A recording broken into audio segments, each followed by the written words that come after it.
Hey, it is 12 noon on Wednesday, which means it's time for this week's episode of Ask the Instructor. I'm looking extra short today. We've got a great show for you today. We're talking about something essential if you're thinking about starting a career in real estate, and that's how you make money. You know, real estate is fun, but it's only fun for so long if you don't make any money. It'll be fun forever if you can make money doing this. So that's what we're talking about today, how it is that you make money. We're going to briefly cover the licensing process and tell you where to go to find all the links and everything it is that you need to get your real estate license in Florida, and then we're going to break down how it is that you get paid, what it is that you're actually getting paid for. So I'm excited to talk about that today. We're talking about money. Stick with us. I'm John Chrismo. You're watching Ask the Instructor.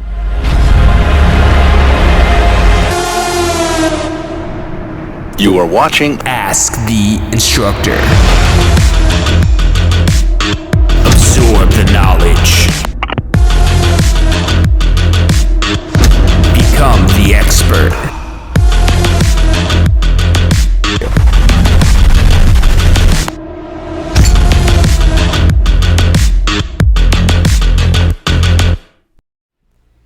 Hey, welcome to this week's episode of Ask the Instructor. I'm John Chrismo. The show is brought to you by the Tampa School of Real Estate, and what we're talking about today is how to make money in real estate. And first, let's start off how you stay legal doing this, practicing real estate. Pretty much any state, most countries, there's a few countries out there that don't require any sort of real estate licensing, but what we're talking about today is Florida. So if you're in Florida, you're thinking about moving to Florida, Florida's a happening place right now. I mean, we've constantly have had a positive influx of people moving to Florida. Just last night I was talking with somebody who was saying it's over, I think, the next year, there's going to be 260,000 people moving to Florida, actually the Tampa Bay area that statistic was for. So 250,000 people just moving to the Tampa Bay area. There's already 3 million people here. It's going to continue to grow. There's lots of development going on. There's a lot of opportunities to be had. If you want to cash in on this action, you need a real estate license. So let's talk about the process of what it takes to get a real estate license. So a few simple steps, and this whole process you're going to find out because we're going to cover this briefly, but for all the links to all of this, you're going to want to go to licensefl.com. So licensefl.com.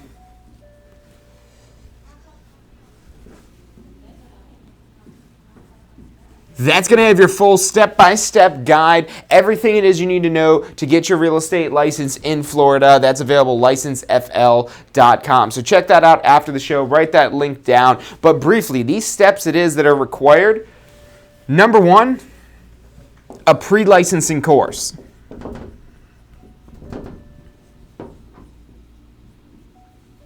So this pre-licensing course, this will teach you everything that's required by the Florida Real Estate Commission to pass your real estate license exams, because you'll need to pass an exam to get your Florida Real Estate license. This course is going to teach you all that information. It's required by the Florida Real Estate Commission. Second thing, and this course can be done online or the classroom. We have classroom options throughout the Tampa Bay area and online courses that can be taken throughout anywhere in the world. We've had people from China, people from Europe, people from all over the United States taking our online course because they're coming to Florida and they want to be ready to hit the ground running. So we have that both online and classroom. Check that out. Again, the link to that's on licensefl.com. Second step you'll need to do is your application. So the application is done with the Florida Department of Business and Professional Regulation. Currently, I think it's about $83 for this application, and this is your actual application to get your real estate license. Now, what we recommend is doing this application while you're enrolled in the course, because you're usually looking about a 1 to 2 week time to get your application approved. And you don't want to have finished the course and be waiting to take your state exam. You want to be able to finish your course and go right into taking the state exam, because you don't want to put time between learning this information and being tested on it. So get that application in. The link to that is at licensefl.com. What they're checking for in this application, you don't have to be a U.S. citizen. You don't have to be a Florida resident. You have to be at least 18 years old. You have to have a high school diploma or its equivalent. They don't ask you for a diploma. They will ask if you have a diploma, a checkbox on there. They run a background check on you, and they find out through that whether or not you have a high school diploma or its equivalent. So you don't have to worry about providing a diploma. I have no idea where my diploma is. I'm sure most of you are in that same boat. So don't worry about that for the application. It's just a checkbox you'll have to fill out on the application. Now, like I said, they will do a background check on you, and our third step is fingerprinting. So you'll have to be electronically fingerprinted in order to get a Florida real estate license. And the reason why they're doing this is they want to pull your entire background, and they don't want to see, okay, just as whether your name matches anything, but in case you've changed your name and you're on the run from the law somewhere, that they're finding that out with the fingerprinting as well. And they run an FBI as well, an FDLE background check on you. Now that might freak you out and be scared. Even if you have some sort of criminal background, we've got some information on this site, licensefl.com, a whole article if you have any sort of criminal background, how you could obtain a real estate license. I mean, basically what it seems like, because there's no official rule on whether or not you will get a real estate license if you have any sort of criminal background. It's up to the Florida Real Estate Commission, but what it seems is if you're just not freshly sprung out of jail, or you're not supposed to be in jail right now and you're on the run, you're probably going to be able to get a real estate license if you could compose yourself professionally. If you have questions about that, we've helped a lot of people that have had criminal backgrounds get a real estate license. We can answer any questions you have. Give us a call. I'm sure you'd want to talk to us directly about that. Our phone number is going to be flashing at the bottom of the screen. It's 813-928-0106. Now, number 4 is your state exam.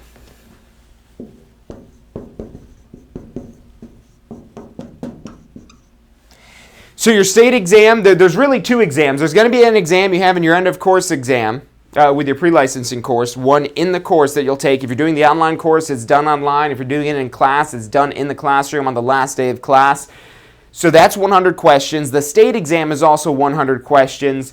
The class exam, you need to get a 70% on to pass, and the state exam, you have to get a 75% on to pass. And these are multiple choice exams, A, B, C, D, multiple choice. If you know this information, if you've got this information down that's taught you in the pre-licensing course, then you'll be good for the exam. And we've got a lot of great study tools as well. Under the state exam part of licensefl.com, it's got a link to our recommended strategy to pass your class and state exams on the first try. We've got a lot of exam prep tools. We've helped thousands of people get their real estate license. So don't let that exam stress you out or scare you. Don't let learning this information scare you as well. I mean, we've had a lot of people that have been 40, 50, 60 years removed from high school and college and learning environments. This is not an exam of how smart it is that you are. It's an exam of whether or not it is that you've learned this information. And we've helped all kinds of people, from people just turned 18 years old, they're looking to start their first, big career in real estate, to people that have had several careers in the past and maybe they're just looking for something to do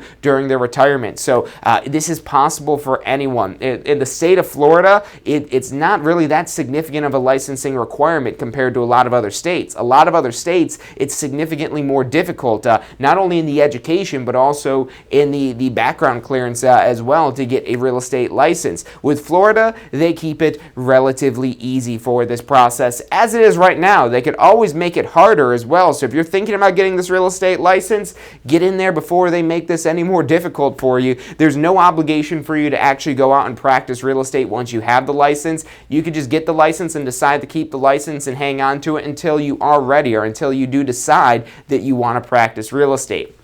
That's our licensing steps really in a nutshell there. That's really everything it is you've got to do. 4 simple steps.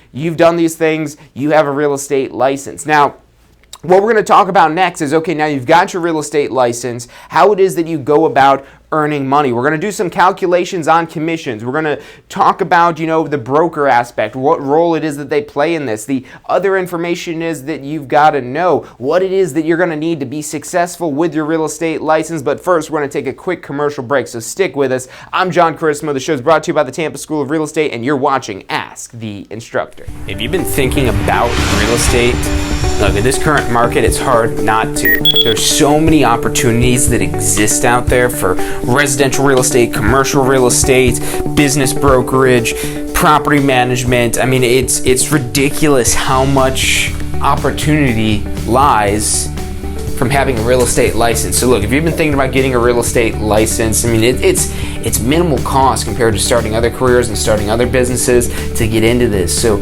I urge you to check it out and give it a try.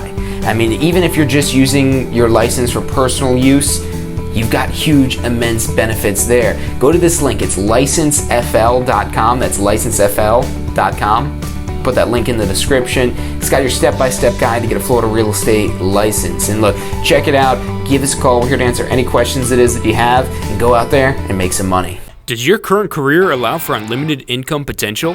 With a career in real estate, the sky is the limit. What you put in is what you get out. Find out more about how you can tap into the unlimited income potential of a career in real estate at tampaschool.com. Did you know that statewide only about 50% of test takers pass their state exam on the first try? At the Tampa School of Real Estate, we've broken down passing the class and state exams into 4 simple steps: learning the information, reinforcing the information, testing your knowledge, and being confident and prepared. View the details of the full strategy at passfirsttry.com. That's passfirsttry.com.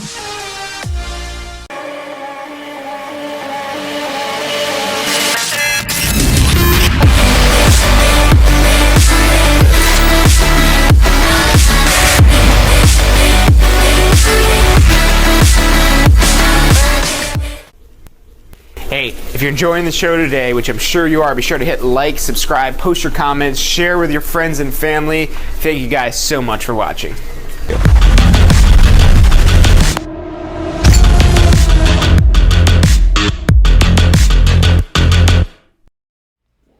Hey, we're back on Ask the Instructor. It's our weekly live stream that we do every Wednesday at 12 noon Eastern Time to help you understand the technical side of the real estate industry. And if really anything seems technical, especially when you've just thought about real estate, maybe you've seen some of the shows on HGTV or something like that, and you say, hey, I could do that. Yeah, most people can do this. I would go on a limb and say anyone could do this. Anyone could sell at least one home if they put their mind to it. And if they really put their mind to it, they could really sell several homes and make a long-term business out of this. Really, a lot of this is all about the knowledge it is that you have. Knowing these steps it is and knowing the information that you're going to learn in your pre-licensing course, you'll start to see things come together. And we do these live streams every Wednesday for Ask the Instructor and every Friday for State of Real Estate, both at 12 noon Eastern Time. If you're not subscribed to us yet, make sure you're subscribed to our channel, because every week, really every day, we're posting videos that will give you information about how to launch a successful real estate career, how to take your successful real estate career and make it even better. We've got a lot of information, State of Real Estate, especially on Fridays, where we're focused specifically on growing your real estate business. And we do this because we know it's about the knowledge. We want you to be successful. We want to see our students out there dominating the real estate market, because we know that that looks good on us when we've helped change people's life. And it feels good as well. We're out there to help you. Give us a call. We have advisors standing by to answer any questions you have and assist you in any way it is that they can. You've got the phone number right below. It's 813-928-0106. But now let's get back to obtaining a real estate license and actually making some money, the things it is that you need to do. So we talked about going through this licensing process. And just to throw some cost in here for this stuff, I mean, if you do the classroom course with us, it's about $300. It's $297. Online it is $249. So $250 to $300 for your licensing course. The application, like I said, currently about $83. The fingerprinting, we'll say, it's $50 to $60 really. And then your state exam, currently about $38 to take that. So, I mean, we're not talking a lot of money here. I mean, if you're able to take your exam one time, under $500, you can even have some money left over to invest in some of the study tools that we offer to help you get ready to take your exam. But, I mean, you're looking at maybe about $500 to get your real estate license. And that allows you to have a license. But now let's talk about what happens once you have this license and how we move closer towards actually earning money. So you've got to go through that licensing process first and foremost. But what you'll start out with is an inactive license.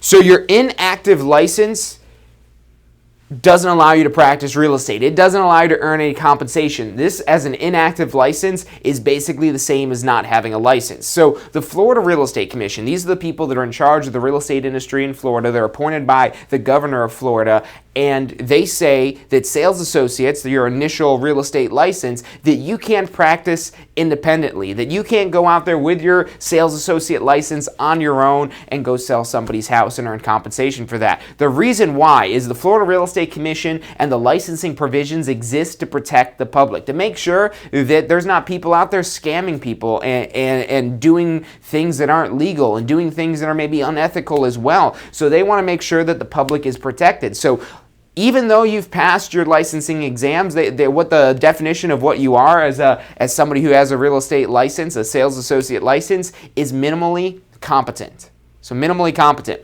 So how do we turn that inactive license now into an active license? So to go from inactive to active, because active, this is where you want to be, because active is where you could start actually making the money. You got to have an active license to be able to make money serving in real estate, is you have to register with a broker or an owner-developer. There's really two options you have, either broker or owner-developer. Now, the route I typically recommend is under a broker, but depending on your goals and your priorities, the owner-developer might be a viable option as well. And basically, you're having to register under one of these entities. So let's talk about the broker side of this. And this is why the Florida Real Estate Commission doesn't allow you to operate independently, is because they don't trust you enough. They know that you're not experienced. They know that, yes, you have passed your real estate license exam, but they want you paired up with somebody who has experience, so underneath somebody that has experience. Now, this isn't like a normal job interview process. Brokers want to recruit new agents. I mean, you file an application for your real estate license and you're going to be bombarded by letters, by emails, by phone calls of brokers that are in your area that want you to come work with them. And the reason why is because they have a vested interest in you. The way brokers typically make money, there's two ways. They could either make money by selling real estate themselves, and in that case, they're not really a good managing broker. They're not a good broker of their agents because they have their own business of their own properties to sell with. We call those competing brokers, and you typically don't want your broker competing with you. But that's one way they can make money. The other way they make money is off of their agents. But the structure it is that you're looking for, because there's a lot of different structures about the brokers it is that you could choose, and there's 100% brokers where you keep all your commissions and you pay some sort of monthly fee. There's brokers where you're paying some sort of commission split where they're only getting paid off of you actually selling things, and then there's the hybrids of the two of those as well, where it kind of ties in both of those models. What I recommend as a new agent is you want to find a broker that does have a commission split, a healthy commission split. And you might say, well, how can a commission split be healthy? I want to keep all the money for myself. And look, I get it. But what's 100% of zero? It's zero. You can keep all of zero, but it's still zero. So the reason why you want a broker that has a vested interest in you, and let's say there's a 70-30 split. And we're going to do some commission math on this as well, so stick with us till later in the show where we're actually doing the math on this. 70-30 split. Let's use that for an example. That's a common one that you see quite a bit. And this would basically mean that 70% goes to you and 30% goes to the broker. And if we're talking about a $10,000 commission, that means $3,000 going to the broker. But, and that might sound bad, wait a minute, I've got to pay the broker $3,000? No.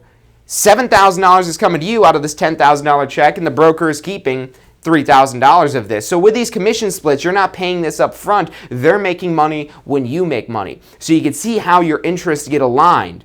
They want you, in this type of situation, they're counting on you to make money. So they want you to make money. They want you to close deals when they have this vested interest in you. The 100% brokers are great if you know what you're doing, if you do not need that structure of a broker. But as a new agent, not only legally are you required to have that structure of a broker, but you'll want and need that structure of a broker to make sure when maybe a deal starts falling apart. Look, as long as I've been doing real estate, there's new things I learn every single day. I'm constantly learning about new things in real estate, and that's not unique to me. Everyone in the real estate industry, there's always always new things. There's always new methods and new tools and new strategies and new documents and new systems and things like that. So you'll want a broker that'll help guide you and help mentor you through this process, especially when you're first starting out in real estate. So don't think of it that they're taking this money from you. They're helping you get this money in your pocket because, like I said, what's 100% of zero?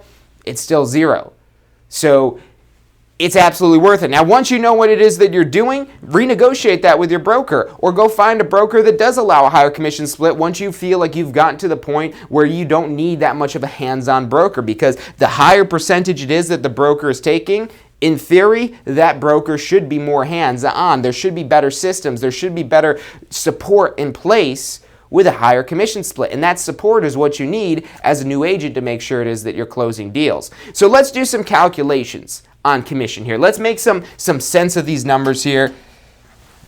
Because you might see this, I mean, I know this is a turnoff because a lot of people start a real estate career to, be their own boss. And you are your own boss. You're an independent contractor. The broker is overseeing the things it is that you do, but they're not going to, I've never seen a broker, and they typically can with you being an independent contractor, saying you need to be here this time, this place. Maybe the brokers out there exist like that, but it's very much around your schedule. I mean, really, your working hours are you scheduling time around appointments. So we're going to also talk about how it is that we earn this commission, but first, let's do the math. Let's do the numbers on this to see, how much is possible. What's this potential? And so what we're going to do, so average price home in Hillsborough County currently is about $300,000. Some other counties in Florida, like the Miami-Dade County and like Sarasota, I think Manatee County as well, is one of the ones that's a little bit higher than that. I think I've seen some of them. I just checked this recently the other day, are selling for about $600,000. The Hillsborough County, $300,000. For the average price, it was like $303,000, I think it was. We're going to say $300,000 to keep nice, even round numbers here. So we take this $300,000. So we get paid based on the sales. If this property doesn't sell, we don't get paid. And we're going to talk about that. We're going to talk more about the logistics of it, but let's do the math first. Now, typically, you'll see something around maybe 3, 4, 5, 6, 7, 8% commission, somewhere in that range. And we'll talk about who sets that commission rate, how you negotiate that commission rate, and why it is that you're getting paid that commission rate as well. But again, let's just do the math first. Let's choose an example of 6%. Let's say that you're getting a 6% commission. So we've got our sale price, and we've got our commission. So 6% commission. Now, the way it is we do this math, we're going to put this in our calculator as 0.06 because we go 2 decimal places over. And we're going to take 300,000 and multiply it by 0.06. And when we do that, we should end up with $18,000 in total commission.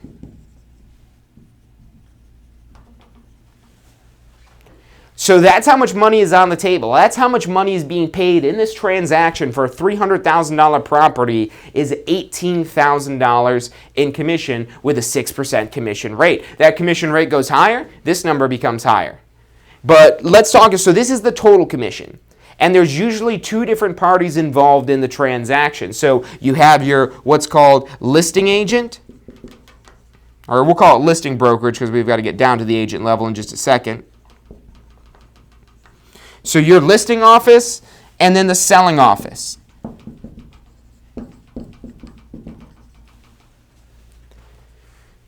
So this is typically, and again, we'll talk about who negotiates this, who sets this, but it's usually a 50-50 split.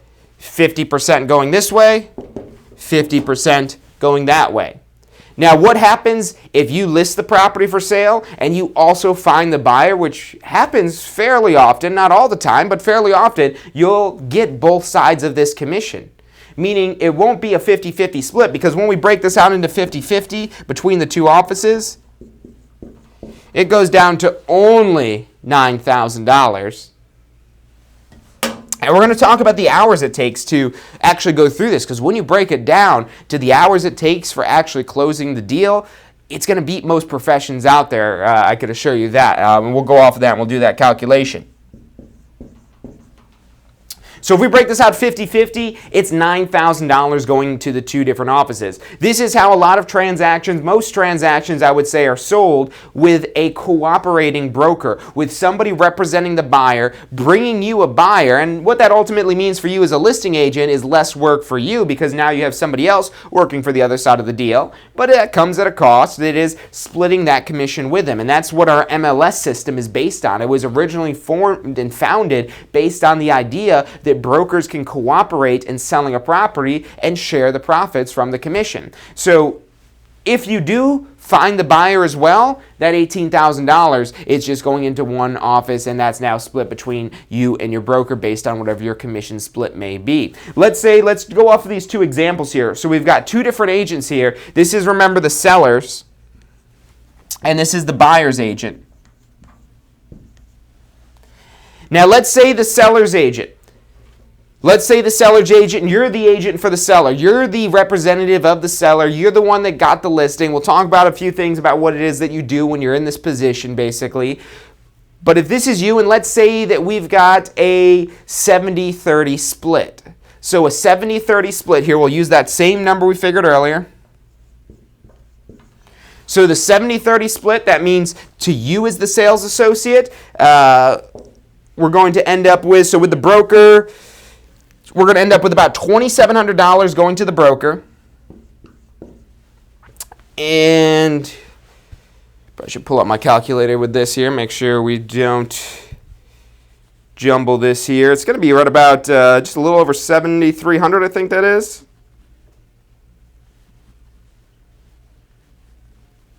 $6,300. And as you can see, you don't have to be a math whiz to be able to do this. On your exams, for any math you might have to calculate, as well as if you're trying to calculate commissions in the real world, you got one of these things. You can't use your phone on the exam, but you could always use a calculator for any of this stuff here. So $6,300 going to you as the listing agent, $2,700 going to the broker there. Now let's say on the buyer's side, let's say the buyer's agent here in this case is maybe a little bit more experienced agent. And let's say that maybe they have a let's do a little bit of math here and show you how this could be different. Let's say there's a 10%, a 90-10 commission split. So 90% goes to the agent, 10% goes to the broker. That means the agent's going to end up with $8,100 and then the broker $900. So like I said, when you're first starting out, you might be more in this case here, where you need the broker, you need their support systems, you need their help in your transactions, and that help does come at a cost. But remember, that cost is helping put the money in your pocket. So you might earn $6,300 there, the broker earns $2,700. You do that a few times. You start to learn the ropes. You start to know what it is that you're doing. I would recommend renegotiating your commission structure with your broker. And if your broker refuses to renegotiate your commission structure, it's understandable. And if you want to stay with that broker, stay with the broker. But if you don't believe that you're getting the value of that $2,700, you could always change brokers. There's really nothing that's going to hold you to a current broker other than maybe your pending deals. You might want to wait until those deals close before you change brokers. But let's say down the road you get more experience and you move up to a broker, or you renegotiate with your broker a new commission split, and now you're getting 90% and the broker keeps 10%. So the broker still makes some money here, but now you gave yourself a raise by renegotiating that commission structure. And like I said, maybe you have to change brokers in order to do that. Or, for brokers out there that are watching this and saying, what are you doing telling my agents to renegotiate their commission split? Look, if you want to keep those agents around, you should, because there's a lot of brokers out there. It's a competitive market, and you need to stay competitive. So if you're charging the 70-30, you better have something that's worth that value. And check your brokers on this stuff. If you don't think you're getting the value, find out what it is you're missing out on. Maybe you're missing out on something that's worth that value. And if it's not worth it, renegotiate it or trade in for a new broker. You always have that power. Remember, you're your own boss. You're in control of this here. And you could actually become a broker yourself to just work independently. Or if you're looking to maybe hire other agents and basically be the broker now and be a managing broker, helping agents become successful and earning money off of every property they sell. You just need 2 years of experience as well as taking a course and passing another exam to get a broker license. So get your kind of apprenticeship in working under a broker. That goes on for about 2 years. It has to be 2 years at a minimum that you have active experience, and you become eligible to become a broker. So you can upgrade your real estate license to a broker license, and then you can keep all this money if you want. You can maybe move into the role more so of managing agents and managing sales associates, but that gives you a little bit of idea of the money. And look, let's say even in this case here, this is an average price home. I'm not even saying you're out there selling $1 million or a $3 million home or a $4 million home. Those homes out there absolutely do exist, and these dollar amounts get so much higher when we start multiplying this. I mean, if this were a $6,000 home, that would be $36,000 total commission, $18,000 that is split, and $12,600 that you would end up there. And $600,000 homes are fairly common in the Tampa Bay area. That's not even any stretch of the imagination. There's lots of those there.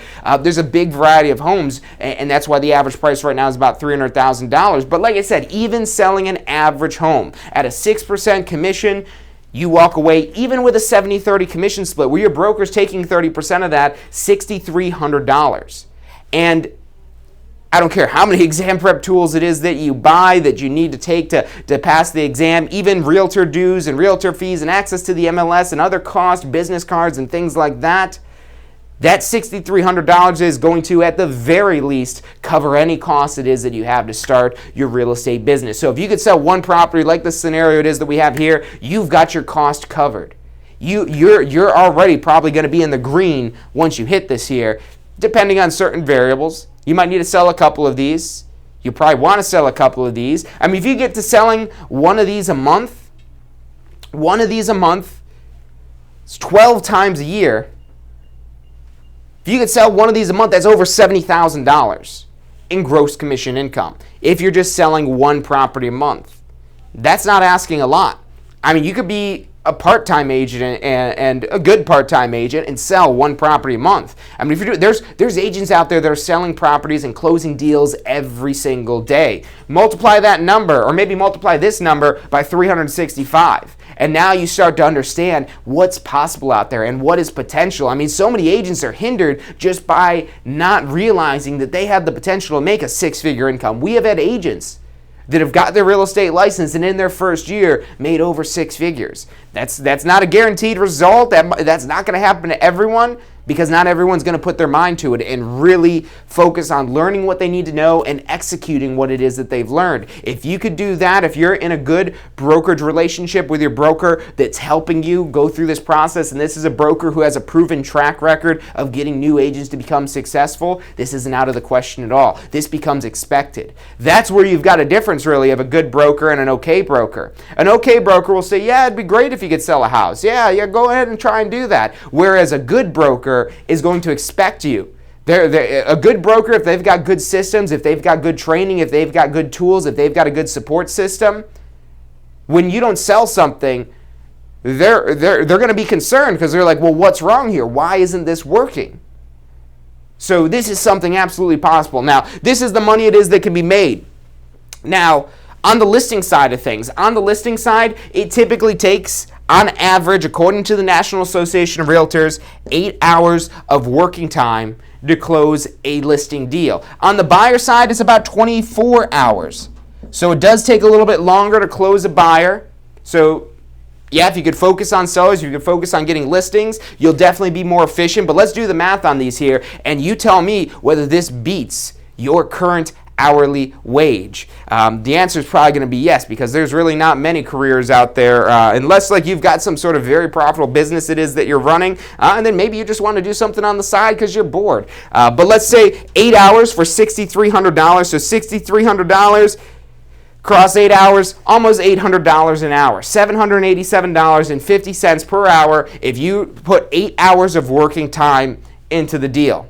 Let's say you don't take the average. Let's say this is your first deal and we double this. We double this and say it's going to take 16 hours. So let's say it takes you double the amount of time that the average agent, according to the National Association of Realtors, the average agent is 8 hours. Let's say it's double that. All we're going to do is take the 787 now, divide it by 2.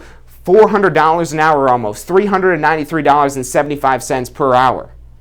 And look, I'm not trying to be a snake oil salesman here or anything like that. This is possible. There's agents out there that are doing this. Not everyone's doing that. I'll be honest with you. There's a lot of agents that hang out at the office and they like to, play office and, hang out. And look, that's okay. Not everyone wants to make money. Not everyone wants to build a thriving business. But if that's you, if you're interested in doing that, this is a great vehicle for your success. Let's go over here. Let's say even with the 24 hours of time, let's say the 24 hours with the $8,100 in commission. Let's do another math here. And look, I'm teaching you how to do this math so you know how to do this math yourself. So you could start playing with these numbers. Maybe you have your real estate license. You should be tracking how long you're spending in time. You know how like attorneys, they log their hours. Hopefully you don't know how attorneys have to be paid. You're very fortunate if you don't know how attorneys have to be paid. But if you do know how attorneys are paid, they log whenever it is that they're working on something for you.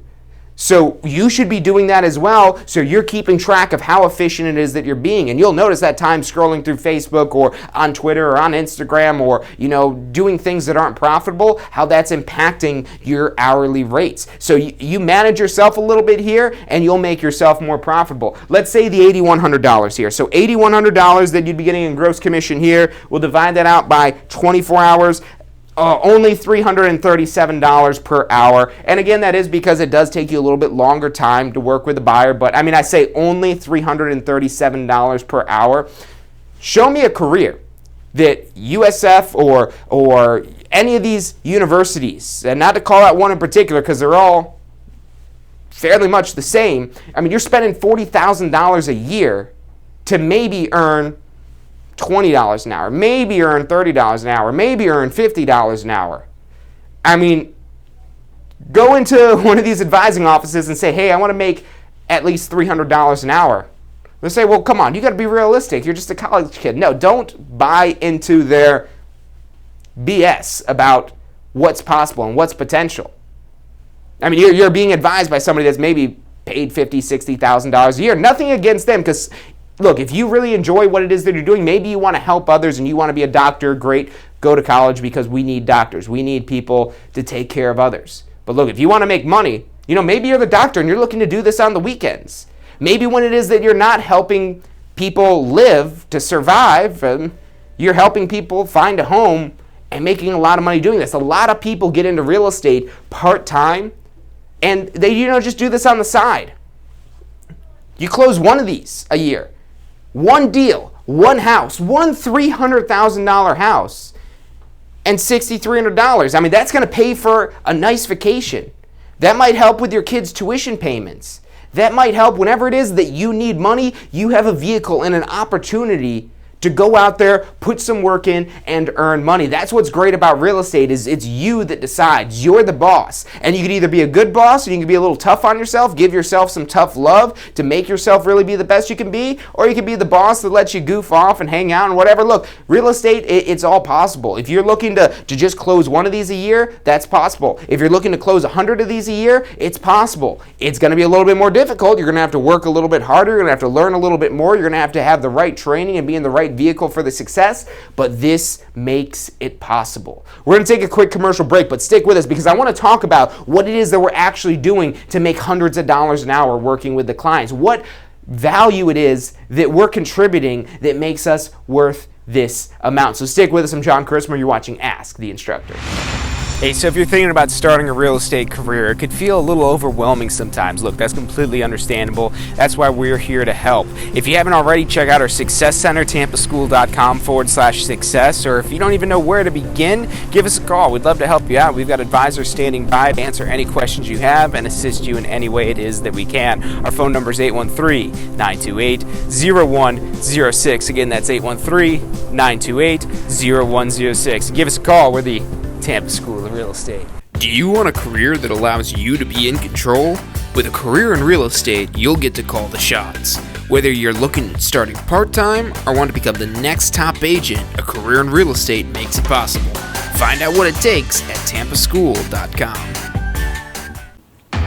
Do you want to incorporate studying for your real estate exams into your busy schedule? Now you can review the key topics you need to know to pass your class and state exams with our MP3 audio review. Simply pop in your headphones or connect to your car to reinforce crucial information while you exercise or drive.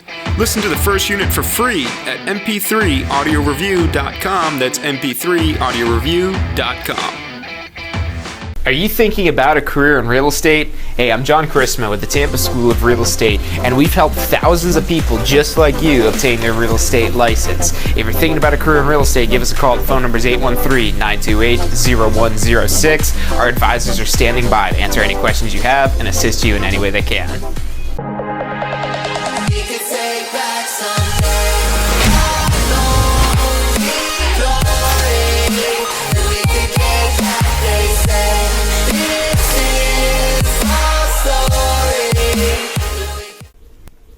Hey, if you're enjoying the show today, which I'm sure you are, be sure to hit like, subscribe, post your comments, share with your friends and family. Thank you guys so much for watching.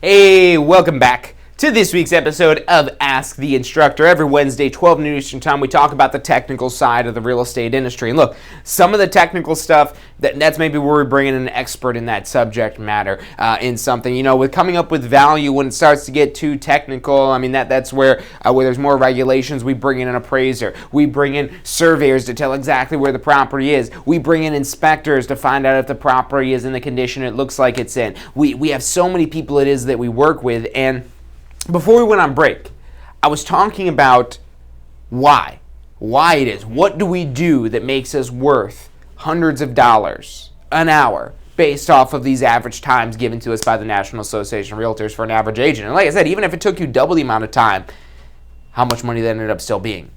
And we're executives. That's who we are in real estate. You're not the one-man show. Even if you are the one man or the one woman show, the one person that's out there running your whole real estate business, maybe it's you and your broker's helping you out a little bit, but you're really doing all the stuff. You're lead generating, you're finding clients, you're showing them homes, you're doing the contracts, and you're doing it all, you're still not alone. I mean, you've got your broker there to support you in this process, and whatever support systems and support teams they have in place to assist you and make sure that you could close deals. But then on top of that, we've got all these people, the appraisers, the inspectors, the surveyors, the closing companies, the title agents, the title insurance companies. I mean, there's the mold remediation people. When a property has mold, there's the pest control and termite people when the properties have termites. There's all these different inspectors and people that are there that we're bringing together. We're the experts that are making sure the deal is staying in place and staying together. And look, if you really want to make a dent in the real estate industry, if you want to really grab market share, if you really want to go out there and be successful, that's where you start teaming yourself with others. And this is where you really get into building a business. Because when you're the one person show, you're limited. Not by the money. I mean, we just talking, one deal, $6,300. That's going to cover your expenses and then some. Because it costs nowhere near this amount. Even joining the most expensive realtor boards in your area. You might even join the most expensive broker.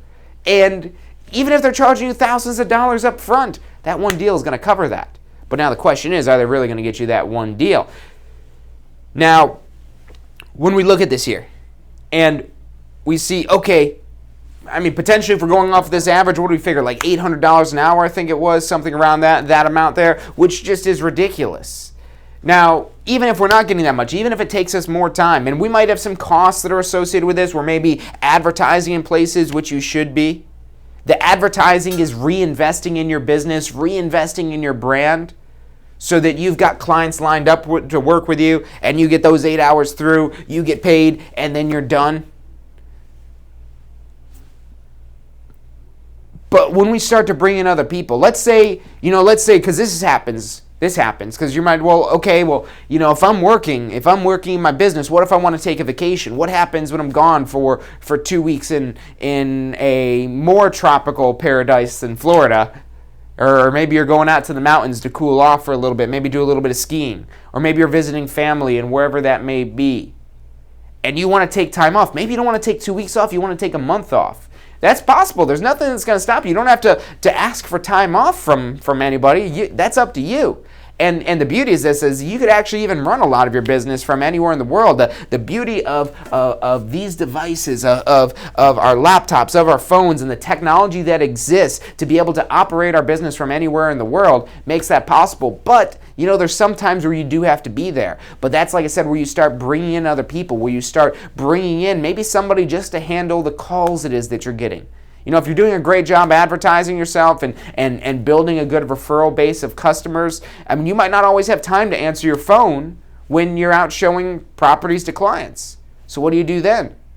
We find some sort of solution to manage our phone calls. That could be, there's a lot of solutions now. I was just watching something the other day about Google, where they have like this personal assistant that literally will call restaurants and make reservations for you, or call a hair salon and make a hair appointment for you. You just ask their little Google assistant, and it's crazy what that technology that exists. And not to make this video outdated and say, oh, you could only do a person. No, there's robots now we could even bring into this. There's computers we could bring into this now to help us operate our business. Maybe you don't want to hire an assistant to answer your phone calls. Maybe you invest in some sort of answering service. There's answering services out there that'll answer your phone calls, that'll be a live person. It's similar to a voicemail type of process, but except for it's an actual live person, and you're much more likely to get the information, the contact information it is that you need when they're actually talking to a person rather than just talking to a voicemail. A lot of times when I get a voicemail, and it's somebody it is that wants to do business with me, if they're not answering their phone, if they don't have somebody answering their phone,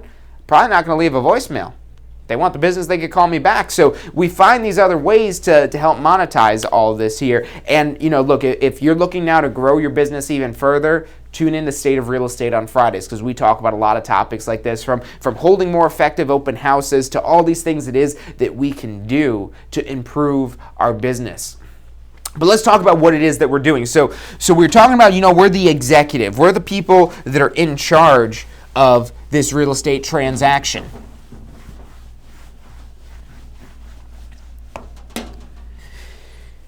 So let's talk about the listing, because that obviously is going to sound like the more attractive one. It's 3 times as much time to close a buyer as it is to close a seller. 24 hours on average to close a buyer, as opposed to 8 hours of time to close a seller. Now, when you're first starting out, you got to take what you could get, and maybe you won't make as much money working with the buyer. What was it, only $337 we figured off of that example we were going through and doing here. But let's say now what it is that we actually do. So how do we find that seller in the first place? How do we find somebody that wants to sell a home? Look, this is a people business, and there's a lot of ways for you to interact with other people. The old school method is the face-to-face. You can go out there knocking on doors, picking up the phone and calling people. Maybe it's just a friend or family member that needs to sell their house, and that works. And there's a lot more productive, efficient ways to generate business as well if we're advertising effectively, where we could establish a line of people, a pipeline of people waiting to do business with us. But ultimately, let's say we find one of these sellers, and we find somebody that wants to sell a property, or somebody found us. That's really what we want to strive for, is they're looking for us when they want to sell their property. That's when you've really built up your brand and built up your business to people know that you're the real estate expert. And so we come into interaction with this person that's thinking about selling their property. And this is a lot easier than it sounds when you know the different ways it is that you could find sellers. You find something that works, and now all of a sudden you've got a system to really have a business. What having a business is having systems. You don't have any systems, you don't have a business. You might have a job, you might have something you do to earn money, but it's systems that create a business. So we find the seller, and we go to the seller's house, or we meet the seller at our office, or wherever it is that we're meeting the seller.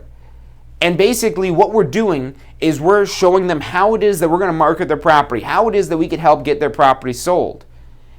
And, we might question that, where are we really worth that much money per hour? Are we really worth 5, 6, 7% of the sale price of the property? Are we worth that much? To answer that question, we've got another statistic from the National Association of Realtors. You could get as much as 25% more selling your house with a realtor than you would selling your house on your own. Up to 25% more.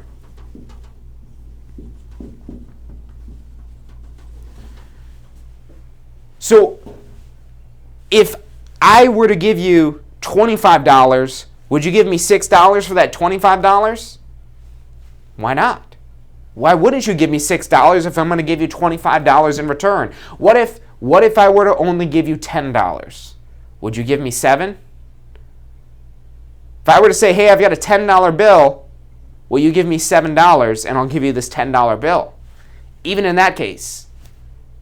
And look, if maybe we're saying, hey, look, I'll trade you my $7 for your $7. Even in that break-even scenario, what do we have to lose? So the possible of help and assistance we could have, this is what makes us worth it. Because if we're good at what we do, we might even get more than this, than what they could do on their own. So it's our abilities to market the property and get the property sold and negotiate that deal to get them the highest and best price it is that they could possibly get on this property. And that takes a lot of superior knowledge. There's a lot of information you'll learn in your pre-licensing course that you, looking to start a real estate career, would have never known, let alone somebody just thinking about selling their house. So up to 25% more by using a realtor. I mean, if you could get away with maybe charging a 20% commission, they would still make money if we're getting them 25. Because if I were to ask you, would you give me $25 would you give me $20 if I would give you $25? Yeah, you'd still make $5. That's the same thing. What we're doing with this commission percentage, we get paid a commission, maybe it's 6%, but if we're getting them a 10% higher value, even just a 10% higher value than what they could doing it on their own, they're ultimately netting an additional 4%. If we get them 20% more, they're getting 14% more. So no obligation to them. They're not paying us up front. Now, you can actually charge them up front. That's one way, but most of the time this is typically done by charging them only a commission based on if you do what you said you're going to do, if you get the property sold.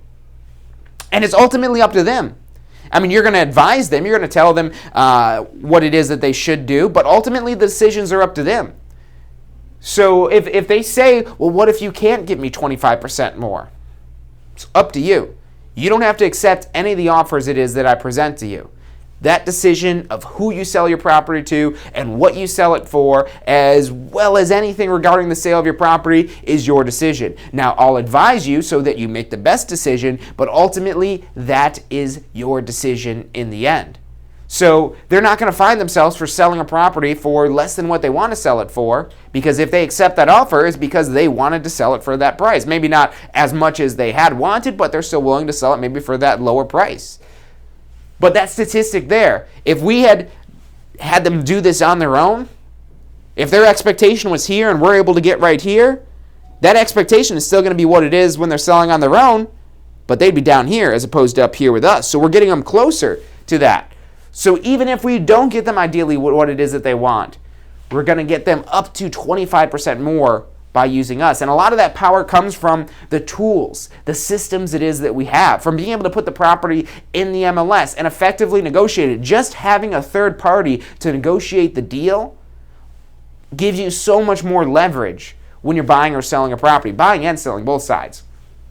So we talk to the seller, we convince them to use us, we convince them to pay us what it is that they're asking to pay us, and that commission, that doesn't even go to us completely. So we explain to them how, we have cost it is that we have to cover, we're going to have some costs that we're paying up front maybe to market their property, and they're not paying a single penny up front, and we've got to split that commission with somebody else if they find the buyer for the property.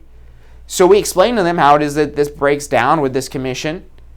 And they get it, they understand, they're ready to go. So we fill out our listing agreement, they sign off on it, and we've agreed to that breakdown of how this commission is structured. As the listing agent, you're the one that controls the commission that's paid on this transaction. How much it is that you're earning, how much that you're going to pay to a cooperating broker for them bringing a buyer to the property. You, as the listing agent, are in charge. Now, there's really no reason that any buyers should ever buy a property on their own, because this commission is pre-negotiated and paid out of the seller's net proceeds of the sale. So the seller is typically agreeing to pay the entire commission for both the buyer and the seller's agents. So that means there's absolutely no money up front, unless maybe you want to charge a retainer, maybe because you're so good and you've got so little time that you only want to work with serious buyers, so maybe you charge some sort of retainer up front. You could do that with a buyer brokerage agreement. But aside from that, and those retainers would just be basically some sort of deposit it is that goes towards your service. But in most typical transactions, it's the seller that pays for everything, the buyer doesn't pay for anything. So it doesn't make any sense for a buyer to go purchase a property on their own without representation. Even if they know what they're doing, the ability of having that third party to negotiate the deal gives them so much more leverage and so much more power in the negotiation process to be able to get the buyer ultimately a lower price. You know, with the sellers, we're trying to get them the highest price. The buyers, we're trying to get them the lowest price on the property. As well as do this in the quickest, easiest manner possible. With the sellers, we want to get their property sold quickly. With a buyer, they might think they want to go look at 30, 40 homes, but we're doing a bad job if they're having to look at 30, 40 homes to make a decision, because every home it is that they look at after that first home it is that they see, they look at one home, they've got an easy decision. Do they like it or not? No, they don't like it. Okay, easy decision. But now we start adding other variables. We start adding other homes. Well, which one of these homes do you like better? Do you like this one? Do you like this one? We're further complicating the decision. So a lot of this, we're kind of counseling the buyers as well through this process of helping them through this. And this does take time. And I would argue that the reason why that statistic for the National Association of Realtors is so much higher when you're working with buyers is because a lot of realtors don't do a good job counseling their clients. So if you would be a good job, and look, this is a sales profession. You do get paid based on sales, but this is honest and fair dealing types of sales. No offense to any used car dealers out there, but you guys know the stereotype that exists. And we're not, trying to sling houses and push a house on it that's a busted, beat up house. Because that's bad ultimately in the long run for our business. That's what's ultimately going to make us look like, we only care about the money. And yeah, we might close a few quick deals, but our reputation will quickly catch up to us. It's almost impossible to survive in the real estate industry by not dealing fairly and ethically, because people could find out about that now. If you don't deal fairly and ethically, they'll be able to find that online. There'll be people, even if you don't solicit reviews, if you do a bad service to them, if you do a bad job, they don't need your solicitation for a review. They're going to go out there and post reviews. They might go to the papers, go to the local news, and there's so many ways, there's so many channels for people to expose you if you're an unethical and fair dealer. So that's not what this is about. This is about helping people find their dream home, helping people sell their home in the quickest and most efficient manner possible while getting them the most money in their pocket when they sell the property. We're here to help. We're here to assist. That's what our job is. We earn our commission by helping our clients and giving value to our clients, by helping them sell for more, helping them buy for less, making the process easy and fun. Because when the process is fun, it's fun for us and it's fun for the clients. Even if it's fun for us, if it's not fun for the clients, it's going to make it not so fun for us if they don't enjoy what it is that they're doing in this process. So this should be a fun, easy, enjoyable process. And the more experience it is that you get at this, you might be petrified and terrified the first deal it is that you do, but they only get easier after that. You get one under your belt. All right, that wasn't so bad. I did it. Didn't completely blow up in my face. Now I know what to do the next time to make it a little bit better. Okay, that one's a little bit better, but I learned some new things. Let's make it a little bit better. And you're constantly in this improvement process, making yourself more efficient, making yourself more profitable, getting you more business, building a referral base, building a reputation. You have the chance to build an empire in real estate. And that's something that's not possible with a lot of other careers out there. I'm very passionate about real estate. And look, I've seen the dark side. I grew up in real estate, but real estate wasn't my first career. It wasn't. Because I saw this, I grew up in real estate and I was like, oh no, I want to do my own thing. I've got to go to college, got to go get a degree, got to go get a good job. It's a steady job. I bought into that. 5 years into that, I was burnt out. I was done. And the reason why is because I felt stifled. I felt choked. That I couldn't get as high and as fast as I wanted to. I couldn't get up and move through the tiers quick enough. I didn't want to spend my life slowly crawling to maybe someday hopefully be able to see the top. No, I wanted instant results. I wanted to be able to put money in and put work in and be able to get immediate results that reflect the effort and money and time it is that I've invested in that scenario. And with real estate, I was able to find that. Takes some time. You're not going to immediately be that all-star, rock star real estate agent as soon as you get your real estate license. I don't want to say that because maybe you can be. I'm not going to say you can't, because if you maybe have some sort of sales experience, you might immediately become a rock star in real estate. But even if you've never sold lemonade at a lemonade stand before, you find the training, the tools, this can be taught. This is not something that you just have it or you don't. I hate that. Anything can be learned. Anything can be learned if you put enough work, if you put enough time in it, if you put enough effort into it. It's possible. If you've got questions about this, if you're thinking about starting a career in real estate, if you're excited about this, look, enroll online at licencefl.com. Get into one of our courses, and you'll start learning more about the real estate industry.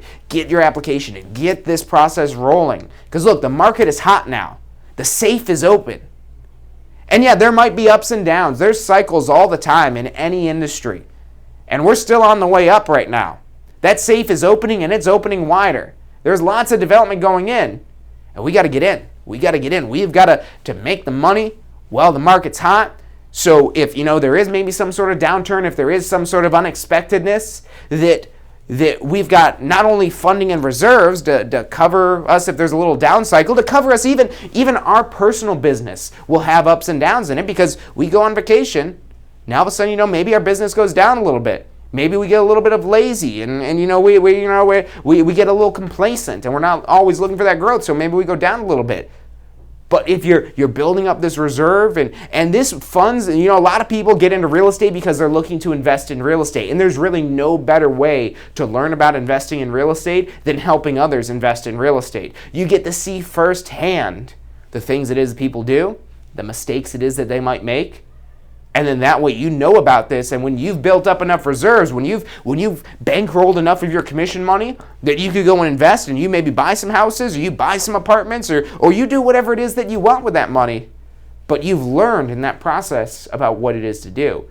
Real estate is a catalyst for success. And even if you don't end up making it in real estate, even if you decide it's not for you, you're going to be better from taking this course. You're going to be better from going through this process.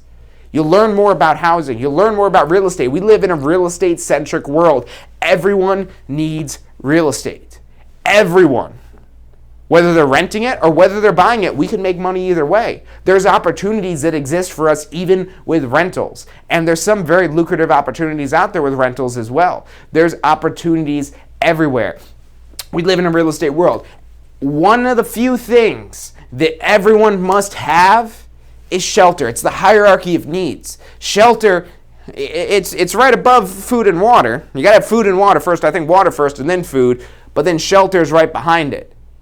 Now, the water thing, that's a pretty competitive market. There's a lot out there. It takes a lot of investment to get into selling water. So I don't recommend that. Food, the food industry is one of the ones experiencing one of these ups and down cycles right now, because there's a lot of restaurants out there. That's an oversaturated market. And there's a lot of change going on with that there. And again, there's a lot of upfront startup costs to go open up some sort of restaurant. So food and water, maybe not the best place to go for the things people need, but shelter, the real estate, minimal cost for the opportunity that exist. Minimal. So think about it. Decide if this is something it is that you want to do, and go for it. Give it a shot. Try it. Ask us questions. We're here to help you throughout this whole process, and we want to see you be successful. We're not just here because we're all for the ethical business practices. We're not here to get you enrolled in the course and say, bye, that's it, we're done. No. We're here for you for the life of your real estate career. There's courses that are going to be required to be taken by the Florida Real Estate Commission that we offer. And at the bare minimum, we want you coming back to take those courses from us. But we want you to be our biggest fans. We want you out there with megaphones shouting to the world how great real estate is, how much you love working in real estate, and how you should go to Tampa School of Real Estate to start your real estate career. That's our goal. That's our mission. To help make more people successful. That's why we do this show. That's why we're here every day with videos for you to help you grow your real estate business. We're about out of time today. We're out of time 5 minutes ago, so we went a little over today. Thank you guys for tuning in. Thank you for liking. Thank you for subscribing. Thank you everyone for, I see a lot of the repeat viewers in here today, so thank you guys for tuning in. If you do have questions, put those in the comments. We check those out even after the show and respond to them. So if you have any questions on any of this stuff or anything like that, put that in there or just give us a call. Our phone number is right below. It's 813-928-0106. How to get started in real estate, how to get your real estate license, that's licensefl.com. Licensefl.com. Go to that website. We've got a step-by-step guide, a whole video, all kinds of information for you there that'll get you started on obtaining your real estate license. So again, that website is licensefl.com. You can also give us a call. Phone number again is 813-928-0106. If you guys haven't subscribed yet, make sure you subscribe.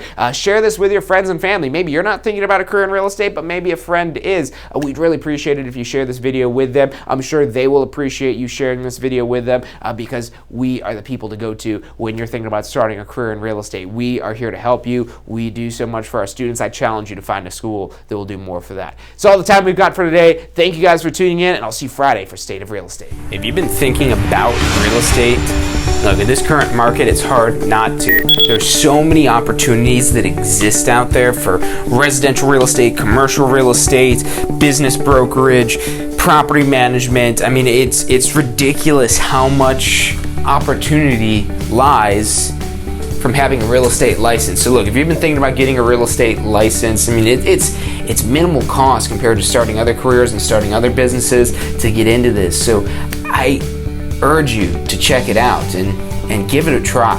I mean, even if you're just using your license for personal use, you've got huge, immense benefits there. Go to this link. It's licensefl.com. That's licensefl.com. Put that link in the description. It's got your step-by-step guide to get a Florida real estate license. And look, check it out.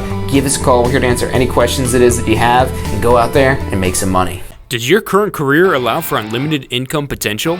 With a career in real estate, the sky is the limit. What you put in is what you get out.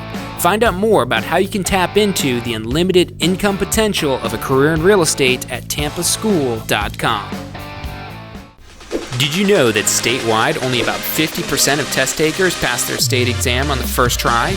At the Tampa School of Real Estate, we've broken down passing the class and state exams into 4 simple steps: learning the information, reinforcing the information, testing your knowledge, and being confident and prepared. View the details of the full strategy at passfirsttry.com. That's passfirsttry.com.